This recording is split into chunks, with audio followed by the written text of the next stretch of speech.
yoga hippie here. I'm only laughing because this is like my third attempt. This last video, I just talked about the weather for like 5 minutes. Anyway, hi, and I'm also known as Christina. I just wanted to give a little recap on my year. So I've got something in my eye and I can't quite seem to get rid of it. Anyway, I am at my daughter's apartment and it's super cute, but I can't take you on a little tiny tour because it's a mess right now because there's two big hairy dogs in here and they're sleeping right now, so shh.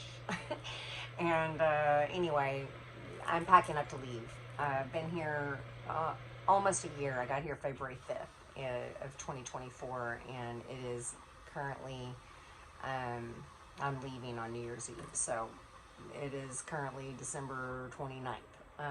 So I'm leaving on the 31st at like 4 in the morning, or, well, I gotta get to the airport at 4. Anyway, hindsight is everything, and I might have to pause this video so that I can get rid of whatever's in my eye. Anyway, oh my God, I'm having the hardest time trying to make this video. Real life, y'all. This is real life. So my scars are doing pretty good if you're following that journey at all. I've had 2 surgeries on my face. I mean 3 if you count the Mohs, but 2 reconstructive surgeries. And those are my scars from September. Those are looking really freaking awesome. It's been 4 months. I'm wearing these scar strips. I explain all of that in a video. Excuse me, one of my other videos. Anyway, everything is looking super much better. This is still really tight and hard, and this is a little swollen still, and my skin graft here is looking better and better and better. Anyway, I'm gonna show you those scars without the tape at another video because it's slow progress at this point, but good progress nonetheless, right? So I came to Kansas City to deal with my face and the skin cancer, and I thought I was only going to be here like 3 months. Isn't that funny? Because now I'm here in the winter, which is not my favorite time to be here, and I wound up having to get a part-time job at a grocery store and just all kinds of madness, and it was really rough. I got really depressed and really discouraged, and I just hated my life for a while, and I didn't understand what was going on, and I still don't really know why I went through all those things, except that maybe I needed to be a little bit humbled for some reason. And because I did not want to work at the grocery store, but I was just looking for any kind of a job, and that's where I found one. So it's okay, right? Ends up being okay at the end of it all. It's so crazy. So whatever, I'm not working at the grocery store anymore because I'm leaving and I'm going back to Panama. I lived there for 1.5 years and I left because of money, and so I'm only going back to visit because the money situation is still going to be a thing until that's all figured out somehow, that I can make money magically online. I don't know. So far, that hasn't been my way to make money, but I'm not done trying. But I've just quit trying to hang my hat on really anything. So I am going to get my things from my friend Alba, who's been holding them for me in Panama, and see my friend Alba and some other friends, and then stay with my friend Joy, and we're just gonna have a blast. I'm so excited. So I'm gonna celebrate the new year in Panama, and that's gonna be really exciting.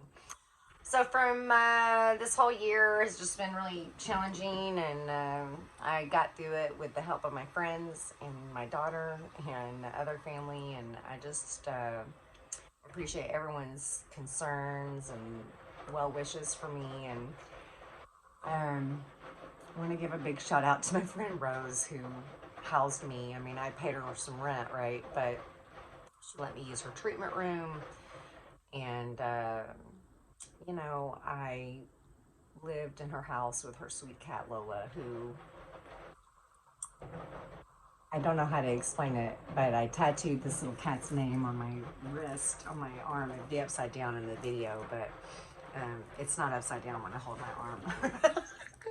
Lola, and now it's backwards. Anyway, Lola cat was like doing some healing on me. I know it sounds strange, but I'm telling you, man, they have documented, right, that cats' purrs heal. And after all of my surgeries, when I would come home, all 3 times that I came home from surgeries, she would perch herself up on my chest and just purr really loud. And she just kept me company and followed me around the house and sat on my lap and just was my buddy.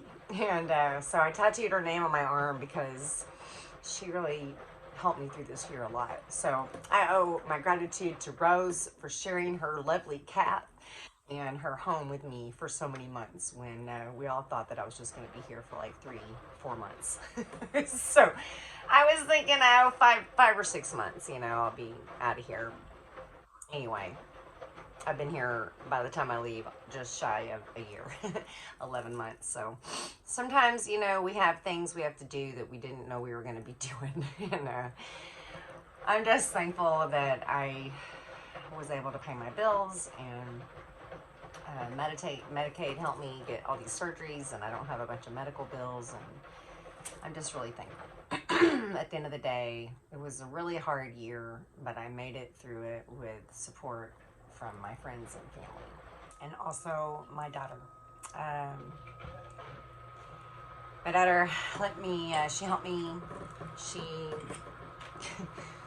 She's a lifesaver as well. She was not only like an emotional support for me. Well, I think we were that for each other. It was a two-way street.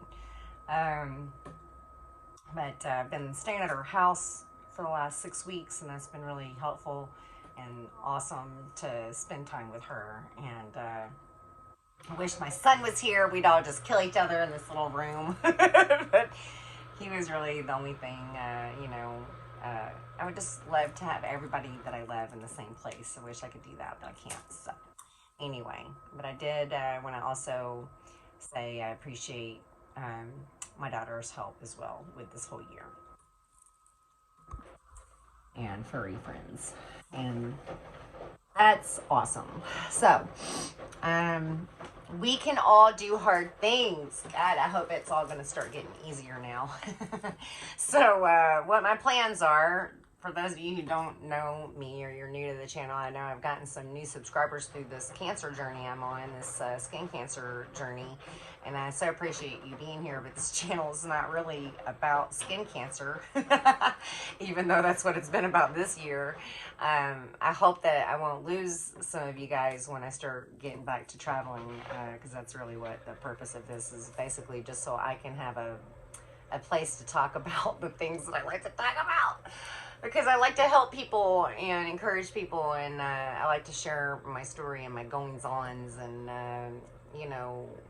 I've never made any money on YouTube. I mean, maybe one day I will. I feel like I need some help to figure that out, but so I'm historically terrible at making the reels, and you have to have tons of those viewed to monetize your channel. But anyway, I don't even have enough followers yet, and I've had this channel a long time. But the skin cancer journey has definitely grown my channel some, which I'm super appreciative for. So thanks for being here. But typically, I'm kind of roaming around, living nomadically, and just doing my thing and trying to find my place. I lived in Kansas City for 20 years. I always laugh and say against my will, but I was living here and really wanting to move, but I was moved here and then I stayed here because of children and things like that. So anyway, my kids are grown-ups and they're doing their thing, and I'm doing mine now, so I'm really grateful. But there's nothing inherently wrong with Kansas City. It's just not my place. And that doesn't mean that it's not a great place for everybody else that wants to live here, right? So sometimes people get defensive, and I just really don't want anybody to take it personal, because, everybody's got to live their life the way they want to. And this is just a little side disclaimer because of a conversation I had recently with a friend of mine that kind of tripped me up a little bit. But, some people have a drive to do things that other people don't understand. Just like people who've lived, just like, this is a good example, like people who've had a job for, they've had the same job or done the same work at the same place for 20 or 30 years. There's absolutely nothing wrong with that. On a lot of levels, I admire that. And these are the people who usually end up having retirement, they, without even necessarily having to have a savings account for it. They get pensions or, retirement money, 401ks, and all these kind of things, right? Well, I'm not going to have any of that. I don't have a retirement security going on. And that's largely because I never worked at a job very long like that. And I've been self-employed. And this noise in the background, by the way, is the washing machine. And I can't control it. It's super loud. And it goes on for hours anyway. It's one of the little funny things about this apartment. It's like a washer-dryer combo. It's insane. Anyway, it is what it is, folks. So we're over here in the little corner of the apartment videoing while that is doing its thing. Because I got shit to do, man. I'm packing up to go. So anyway, don't ever worry or be defensive. I'm not judging anybody for living in Kansas City. I'm not thinking anything about it. I'm not thinking you need to defend yourself on any level. I think it's fine. I think a lot easier for people to deal with the weather here that are from here. But also I have friends that live in sunny places on purpose, and that's not an unusual thing for people to do, is to pick up and leave. And sometimes people have a drive to do something that doesn't make sense to other people, and they may not be financially sound or have thousands and thousands of dollars at their disposable, and yet they still decide to go do these things, which the stable person who works at a place for 20 or 30 years, has thousands and thousands and thousands of dollars in their bank account, would never dream of roaming around like I do, right? They think that that's irresponsible or whatever they want to label it, it doesn't matter, is what I want to say. I'm an adult. Other people are adults, and adults have the right to do whatever they want, right? And I have this internal drive to find my place in a warm, sunny place, right? Whether it's the mountains or the ocean, or living by a river. Water must be a part of my life, and it's not a part of my life in Kansas City, right? And pretty green trees and things need to be a part of my life, or else I get depressed. And that's just the way I'm wired, and there's nothing wrong with that, right? So if you have a dream and you want to do it, freaking go do it. And don't let people deter you, and please don't be defensive if you live in a place that other people don't want to live. It's just like Florida. Florida's a wonderful place. It's beautiful. I don't want to live there. I tried living there. I didn't like it. And then people also get defensive and weird about, like, look, you just need to find a place and pick it. Just pick your place and then make that your home. Well, in my 20s, I didn't do any exploring, and this is sort of like me doing whatever I want for the first time in my entire life in my 50s, okay? Because before that, I didn't know that I could do whatever I wanted, and then I got married, and I did whatever I was doing, whatever that person wanted me to do, right? And then I had a boyfriend, and then I had children, and then, so I didn't do what I wanted to do. I did what I had to do and what everybody else told me I had to do, right? And so now, literally, if I want to go live in my car, which I did, I can go live in my car. If I want to go live under a bridge, I can go live under a bridge. I didn't do that. I don't really want to do that, but I'm just saying, if I want to, I can. If I want to go travel to Panama with $700 and no return ticket, which is what I did the very first time I ever took off, then I can do that, and I did. Right? So I have a whole lot more money this time, not a ton, right? But more than 700, and I do have a return ticket. Whatever, it feels better, and I agree it's better, but I don't care that I did it all the other ways I did it. So whatever, do whatever you want is my message, and don't let people talk you out of it, and don't let people tell you you're making crazy decisions, or don't even let them don't listen. They can say whatever they want, but don't let those voices in your head trip you up, because even though I'm going to do whatever I'm going to do and I'm solid in doing whatever I want to do, I still get annoyed and feel frustrated when I feel like I'm defending my choices in life, whether it's food or my lifestyle, or that I like to travel and explore places, and that just lights me on fire. Whatever. It's just whatever. It is what it is. So this year I rode the public bus as much as I could, and I didn't like it. I did it anyways because it was free. And so my first choice of transportation was like my bicycle. If that was an option, then I was looking at the bus route. And then if that wasn't an option, then I would have to Uber it, right? It was a grind, especially when the weather turned cold and I moved across town, because to get to the grocery store I was working at was involved. So, but I did it, right? And that's fine. And I don't really like being in this big city without a car. That's not enjoyable, but that's what I did. I did it. And I appreciate everybody who gave me a ride and met up and reached out to me to go do things or to go have lunch or dinner, because not everybody did. And I felt like on some occasions I was the only one that was reaching out to do that. And so I just stopped. So, that's okay. I'm not usually here very long, so people probably just went on with their regular lives, and I'm not usually a part of that. So it's all good, right? I did my time here, and I'm ready to go. And I'm going to go to Panama, and I'm going to celebrate the new year, and I'm pretty excited to visit with my friends in Panama. And then I'm going to leave there after a couple of months, and going to go to St. Petersburg, Florida to visit, and then I'm relocating to Savannah, Georgia is the plan.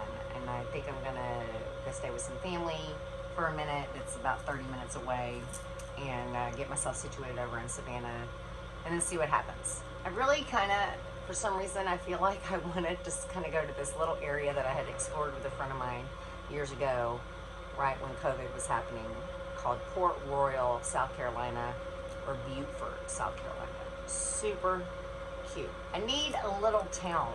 And Savannah is beautiful, and I'm excited to go there. I think there'll be a lot of opportunities for me to work, and that's what I need, because I got to pay off the rest of some debt that started during COVID that I've just been carrying around with me, and I'm so sick of it. I had it almost paid off, and then surgeries started, and I couldn't work. I didn't work for a couple of months. The whole year just didn't go the way I thought it was going to go, and that's okay. It's finally, thankfully, ending. But all that to say is that I have some debt to pay off that I couldn't deal with this year, because I was literally just trying to survive and save as much money as I could so that I could take off.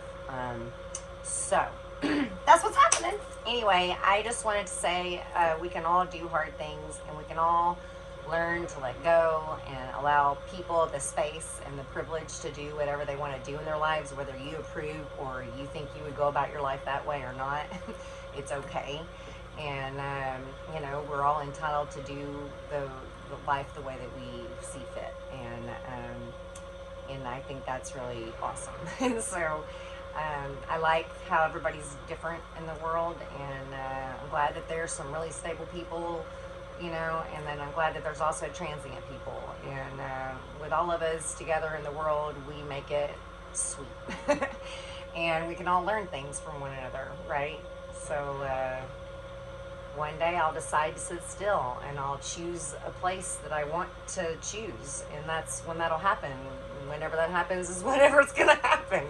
I really do want to just hang out and be still for a minute after I take this trip to Panama. I'm craving just being somewhere and like having friends and going to the same places, and I'd love to do that for 6 months out of the year. And then do something else for 6 months, and then maybe come back and do those things again for 6 months. I don't know. That's kind of how I'm thinking I'd do it, right? I have a lot of ideas, but for now I'm just going to go have some fun for a change, because I've literally not had a vacation all year, and so I'm going to take a little vacation in the midst of just teaching some yoga and doing some workshops and things like that. And then I'm going to go to Georgia, South Carolina border area and settle myself down for a minute and see what happens. So thanks for following along, and thanks for watching this aimless rant of a video. I hope that you had a good year, and if you didn't, I know it was a hard year for me too, and I cried a lot of tears, and I guess there have been a lot of tears shed for me over the last few years, but I feel like things are about to, I think things are already turning around, and I really hope that if you've had a rough year, that your year is turning around too, and that we all stay positive and think positive and expect positive things and go with the flow and love yourself and love others, and get rest and eat good. And much peace and love to you. Namaste. Anyway, peace.